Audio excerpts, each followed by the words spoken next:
Hello folks, and welcome back to Whiskey Wars. My name is Sean, and tonight we got another review for you. Tonight we're going to be reviewing Chattanooga Whiskey Founders 10th Anniversary Blend. Let's get into it.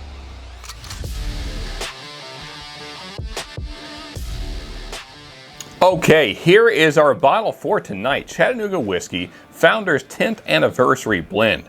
And first, I have to give a shout out to Paul, Whiskey Food Dude, for giving me this bottle. Man is too generous. Thank you again, Paul. You are awesome.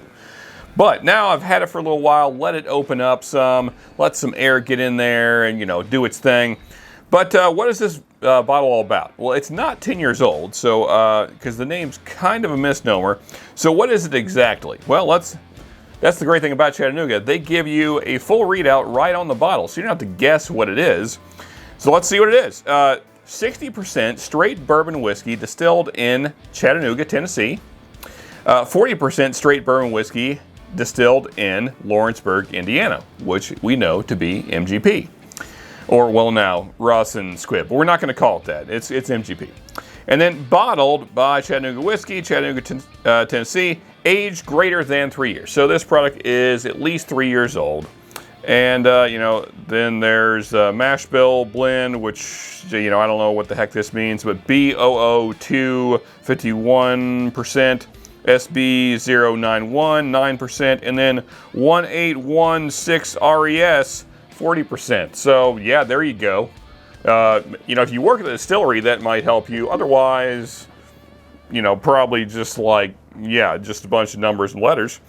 But what does matter is what this thing smells and tastes like. So let's get into that. There we go. Now it's facing you guys. Yeah.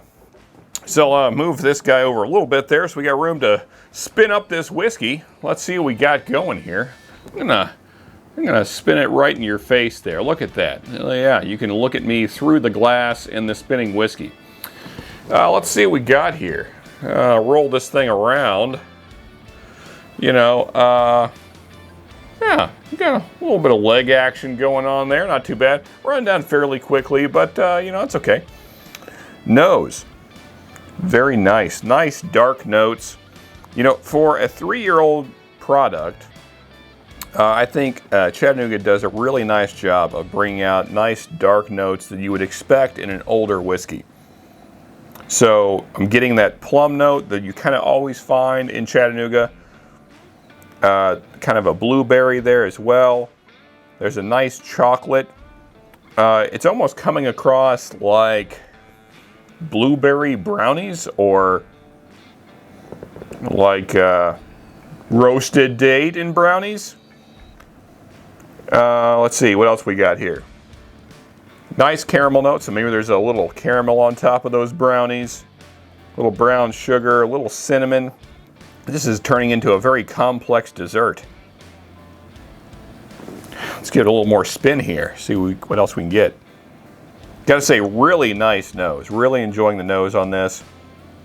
And, especially this being about a $50 product, very nice nose for the price point. A little strawberry showing up there, a little bit of like a strawberry Twizzler maybe. Nice peppery notes. There's like a toasty oak with some vanilla going on as well. A little bit of a coffee note. Man, that is a really nice nose. Okay, now though, to the thing that matters, the taste. Here we go, first sip. Okay, the palate is very nice as well. A lot of those dark fruits showing up there right away. Just as soon as it hits your tongue, nice, bold sweetness. The dark fruits are there, very present, right up front. So plum, blueberry, kind of a raisin, maybe a little bit of a grape note as well. And then mid-palate, you started getting into those kind of more dessert notes. The brown sugar, the caramel, the kind of the brownie chocolate note is in there. There's a little bit of pepperiness in there as well. So maybe like a spicy, sweet cinnamon mixed in there. Also, a really nice toasty oak note is kind of all blended in there together. So, I don't know, it's like if you did some kind of crazy brownie concoction and then threw it in like a wood oven to make it. Some kind of like artisan crap, I don't know. Anyway, artisanal. Yeah, an artisanal brownie in this glass here. Man, just really enjoyable. I will say, I've enjoyed this much more on other days. I think that has more to do with the temperature of my whiskey room, though. It's about 75, 76 in here. Warmer than I would like, but it's a million degrees outside right now. So, yeah. Anyway, let's go in for a second sip here, though, and focus on that finish. Man, that second sip, first off, gotta talk about the palate a little bit more. Second sip, got a bunch of red fruits up front, like strawberry, a nice dark cherry note as well. Man, that strawberry note was excellent second go around. You know, I think you could spend a lot of time breaking down this palate. There is a lot going on for a 3-year-old product. But now, the finish. The finish is a little bit on the light side, and I think that's where you notice that this is a younger product. It's not the longest finish, but it is nice. There's a nice kind of a coffee note, and it's like a dark coffee, like not quite black. There is some sweetness there, but very lightly sweetened coffee. Not a lot of creaminess there, so like just black coffee with a little bit of sugar in it kind of thing. There's also like a nice dark chocolate note there. Lots of dark fruit showing up there. So plum, roasted date, little bit of a nice ripe blueberry there. And then you get a little bit of pepperiness, a little spice. And I would say it's more of a pepper spice than cinnamon on the finish. And yeah, and then it's kind of like medium-ish finish. It's not super long, but it is a nice finish for sure. You know, I think all around, this is a great bourbon for the price. I am kind of surprised by this because, I mean, I've had other good stuff from Chattanooga, but, you know, when they got into the $50 price point, I wasn't sure what to expect since the age statement is only 3 years. But I think this thing is a home run. Good job, Chattanooga. I think they did excellent with this blend. And, you know, it does have some MGP in there, and I think that's, you know, probably added some complexity to it that they probably needed, kind of give some more depth to the palate. Yeah, so all in all, let's get to rating this thing actually.